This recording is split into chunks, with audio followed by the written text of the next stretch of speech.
In a quiet village surrounded by mountains, Nkem gave birth to a beautiful daughter, Adanna, at the tender age of 17. Nkem was restless. She dreamed of escape, of the city with its bright lights and endless possibilities. She believed the village was too small for her ambitions, and motherhood felt like a chain. One evening, she sat with her mother, Ma Obi, under the mango tree in their backyard. Adanna lay asleep in her grandmother's arms, her tiny hands curled around Ma Obi's thumb. "Mama," Nkem began, her voice shaky but resolute, "I'm going to the city of Onitsha. I have to make something of myself." Ma Obi looked at her, her eyes deep with concern. "The city? And what about Adanna? Your daughter needs you." "I'll come back for her, Mama. Just give me a little time. I'll find work, make money, and then bring her to live with me in a nice home in the city." Ma Obi sighed, looking down at Adanna's peaceful face. "You promised, Nkem? Don't leave her behind like a forgotten memory." Nkem grabbed her mother's hand, her grip strong. "I swear, Mama, I'll come back for her." But days turned to months and months into years. Letters from Nkem stopped arriving. The village whispered that she had found success in the city and forgotten her past. Ma Obi held her granddaughter close, filling her with love, yet in her heart she feared Nkem would never return. 18 years later, Adanna had grown into a beautiful young woman, admired in the village for her kindness and grace. But there was a longing in her heart, an emptiness that only her mother could fill. She would often sit with her grandmother, staring at the horizon as if hoping to see a figure walking towards them. "Grandma," she whispered one evening, "why didn't my mother ever come back?" Ma Obi looked away, pain flashing across her face.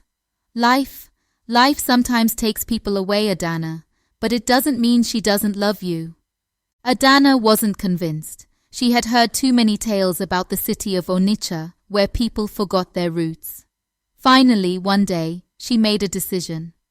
"Grandma, I'm going to the city. I'll find work, send money back, and maybe I'll find her." Ma Obi's heart ached, but she knew she couldn't stop Adanna. "Be careful, my child.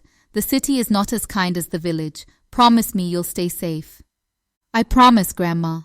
And so, with a small bag and a heart full of dreams, Adanna left the village, stepping into a world unknown. The city of Onitsha was overwhelming. Adanna, who had been raised amidst fields and trees, found herself lost among towering buildings and endless noise. She spent days searching for work, often turned away or ignored. But then fortune seemed to smile on her. She found a job as a maid in the grand home of Mr. and Mrs. Adebanjo, a wealthy couple with 2 young sons. Mrs. Adebanjo was a striking woman, her clothes immaculate and her presence commanding. She looked at Adanna with a cold, calculating gaze, inspecting her like a piece of property. "You'll be working in my house," Mrs. Adebanjo said sharply, crossing her arms. "I expect you to keep everything spotless. No mistakes. Understand?" "Yes, Mom," Adanna replied, bowing her head. She was grateful for the job, even if it came with an intimidating employer. But Mrs. Adebanjo's kindness ended there. She assigned Adanna grueling tasks, scolding her for the smallest mistake. Days became filled with endless cleaning, laundry, and harsh words.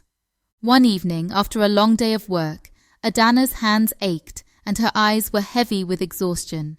As she tried to clean the kitchen, Mrs. Adebanjo stormed in, her face twisted with rage.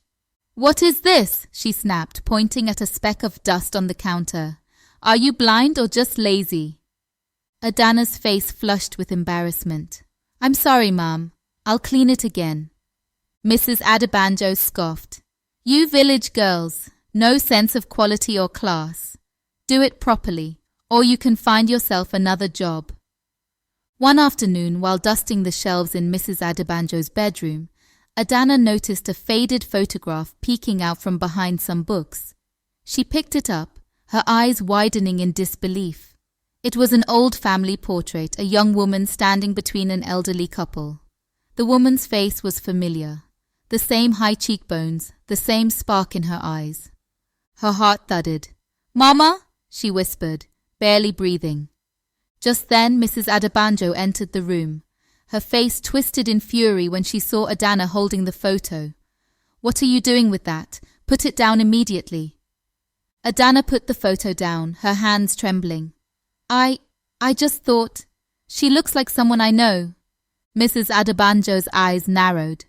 "Don't be ridiculous, get back to work."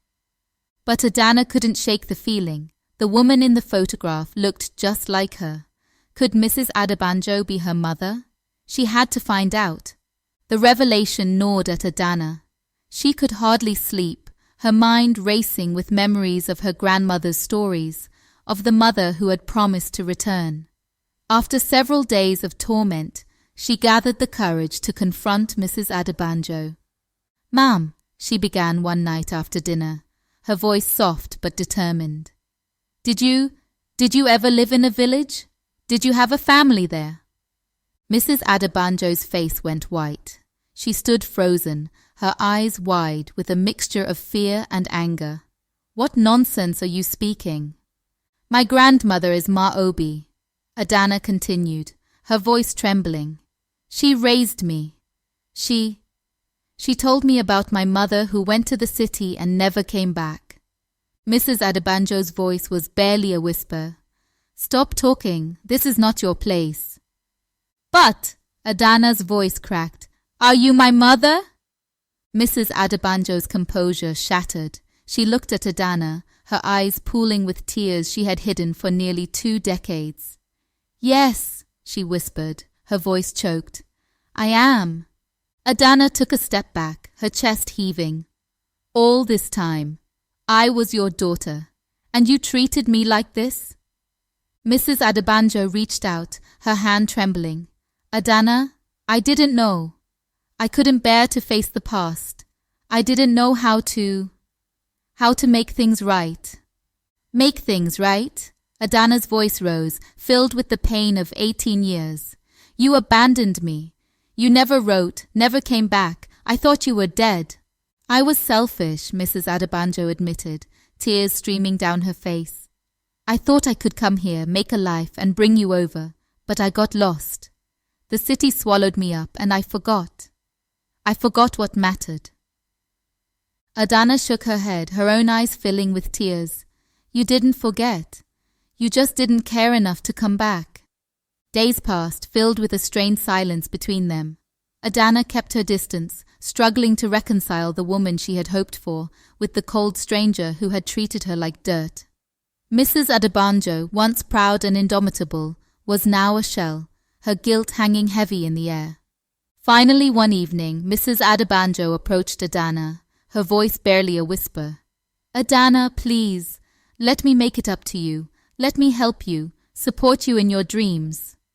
Adanna looked at her, her expression unreadable. "It's too late, Mama. I don't need your money or support. All I ever wanted was a mother who loved me." Mrs. Adebanjo flinched as if struck, her voice trembling.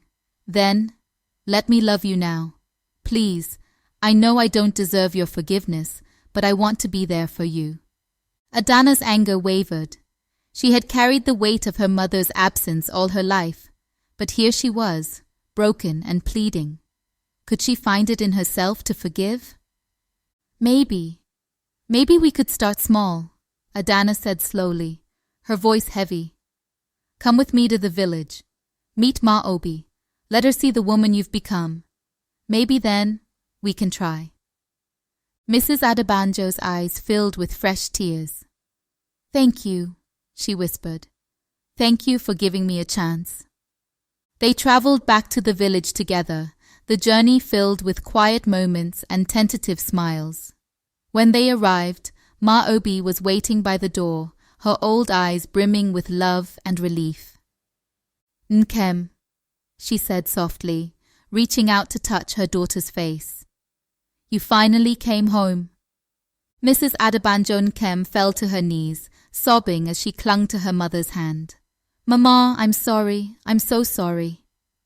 Ma Obi pulled both her daughter and granddaughter into an embrace, whispering, "The past is behind us. Let us be a family again."